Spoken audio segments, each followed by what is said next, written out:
जय हिंद फ्रेंड्स। मैं डॉक्टर दिलीप सिंह एक बार फिर से CRM full course series name concept to career में आपका फिर से स्वागत करता हूं। तो दोस्तों, आज का जो टॉपिक हम लोग ले रहे हैं it is CRM constituencies. CRM constituencies, इसमें हम ये देखने वाले हैं कि सीआरएम का एरिया क्या है, दायरा क्या है। कॉन्स्टिट्यूएंसीज का मतलब होता है एक्चुअल में उसका मतदाता क्षेत्र या निर्वाचन क्षेत्र, उस पॉलिटिकल लीडर का जो दायरा है, एरिया है, उसको हम कॉन्स्टिट्यूएंसीज बोलते हैं। सेम ऐसा ही सीआरएम में कौन कौन से उसके दायरे हैं। तो नॉर्मली सीआरएम की जो कॉन्स्टिट्यूएंसीज है, इसकी एक्सटर्नल और इंटरनल दोनों की बात करेंगे, प्लस एक और दायरा है जो उसको होल्ड ऑन करके रखता है। तो जो इसका एक्सटर्नल कॉन्स्टिट्यूएंसीज है, सबसे पहला है कस्टमर, इसको हम बोलते हैं एक्सटर्नल, प्लस आपको नंबरिंग भी करते जाइए। सेकंड जो है वो है एम्प्लॉय, अदर वर्ड्स में आप ये भी बोल सकते हो इंटरनल, कि कौन कौन उसको यूज करता है और किस वे में। And third one is business owner और मैनेजमेंट। तो अगर इसको मैं इस तरह से लिखूं, CRM constituency CC is equal to, तो एक फॉर्म बन के आएगा C plus E plus B. अब आपको याद रखना है और नोट्स में ये लिख के रखना है कि अगर सीआरएम कॉन्स्टिट्यूएंसीज की कोई बात करता है तो there are the three types of constituencies, that is customer, that is external जो बाहर से है, एम्प्लॉय जो इंटरनल उसको मैनेज करता है, and business and management constituencies जो उसकी ग्रोथ रेट को देखता है, डिसीजंस लेता है। एक एक को हम वन बाय वन डिस्कस करेंगे। सो पहले हम बात करते हैं बेटा कस्टमर कॉन्स्टिट्यूएंसीज की। इसके अंदर क्या होता है, ये एक्सटर्नल जो बाहर से सीआरएम को यूज करता है, वो क्या क्या चाहता है कि सीआरएम उसको क्या क्या प्रोवाइड करे। अच्छा सर्विस दे सबसे पहले। दूसरी चीज, अगर आपको अच्छी सर्विस मिल रही है तो अगर आपको कोई प्रॉब्लम भी आता है तो उसका तुरंत solution they, with in day, बहुत ज्यादा डिले नहीं करे।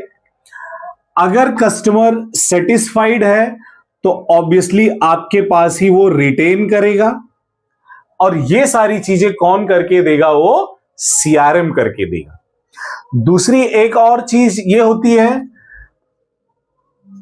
आपके बिजनेस को स्मूथ करेगा। इट मींस कि जो भी प्रोडक्ट है वो कस्टमर तक इजीली पहुंचाएगा, डिफरेंट ऑफर्स देगा पर्सनल वे पे उस कस्टमर को। ये सारी चीजें कौन करता है, कस्टमर कॉन्स्टिट्यूएंसीज में सीआरएम करता है, और इसी को हम बोलते हैं एक्सटर्नल, जो बाहर से उस सीआरएम को यूज कर रहा है। अगर मैं बात करूं इंटरनल सीआरएम को, इंटरनल सीआरएम का मतलब हो गया एम्प्लॉय। एम्प्लॉय मतलब उस कंपनी का एम्प्लॉय कस्टमर के डेली बाइंग और सेलिंग को किस तरह से मैनेज करता है। तो ऑब्वियसली अगर ये सीआरएम का कंसेप्ट है तो इसमें ये लोग देखते हैं सेल्स, मार्केटिंग और वही फिर से सर्विस एंड सपोर्ट। मतलब कि कौन सा कस्टमर ऐसा है जो किस टाइप के प्रोडक्ट ज्यादा ले रहा है, ट्रेंड को एनालाइज कर लेता है। इससे क्या होता है, कस्टमर की हिस्ट्री को रीड ऑन करके वो डिफरेंट ऑफर्स, उनके प्रॉब्लम को सॉल्व करना, ये सारी चीजें मार्केटिंग, सेल्स और सीआरएम की ये सपोर्ट टीम मिलके काम करती है इंटरनल वे में ऑर्गेनाइजेशन के अंदर। एंड लास्ट वन जो मैनेजमेंट एंड बिजनेस ओनर की टीम आती है, जैसे हम अपने दोस्त सी की बात करें तो वो क्या किया, जब सीआरएम को इंप्लीमेंट कर लिया तो ये देखने लगा कि मेरा कस्टमर सेटिस्फाइड है या नहीं है, अगर सेटिस्फाइड है तो किस तरह की क्वालिटी पे सेटिस्फाइड है। In another way you can say that कि इन सब के बिहाफ पे एम्प्लॉय और कस्टमर के बाइंग परचेजिंग एनालिसिस के बिहाफ पे मैनेजमेंट टीम क्या कर सकती है, अच्छा प्लानिंग कर सकती है, अच्छी स्ट्रेटजी को इंप्लीमेंट कर सकती है, जिससे प्रोडक्ट का बाइंग रेट इंक्रीज कर जाए।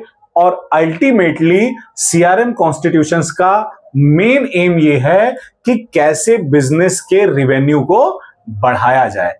तो दोस्तों, आई थिंक आपको सीआरएम कॉन्स्टिट्यूशन अच्छे से समझ में आया होगा। ये 3 पिलर्स, इन 3 पॉइंट्स पे सीआरएम कॉन्स्टिट्यूएंसी वर्क करती है। इसको आप अच्छे से नोट डाउन कर लीजिए। कुछ भी अगर इसमें आपको डाउट है तो कमेंट बॉक्स में जरूर पूछिए। मेनली मैनेजमेंट टीम का मीनिंग यही है कि कौन सा प्रोडक्ट ज्यादा बिक रहा है और किस प्रोडक्ट को किस तरह से और ज्यादा हम कस्टमर तक इजीली स्मूथ फंक्शनिंग में पहुंचा सकते हैं।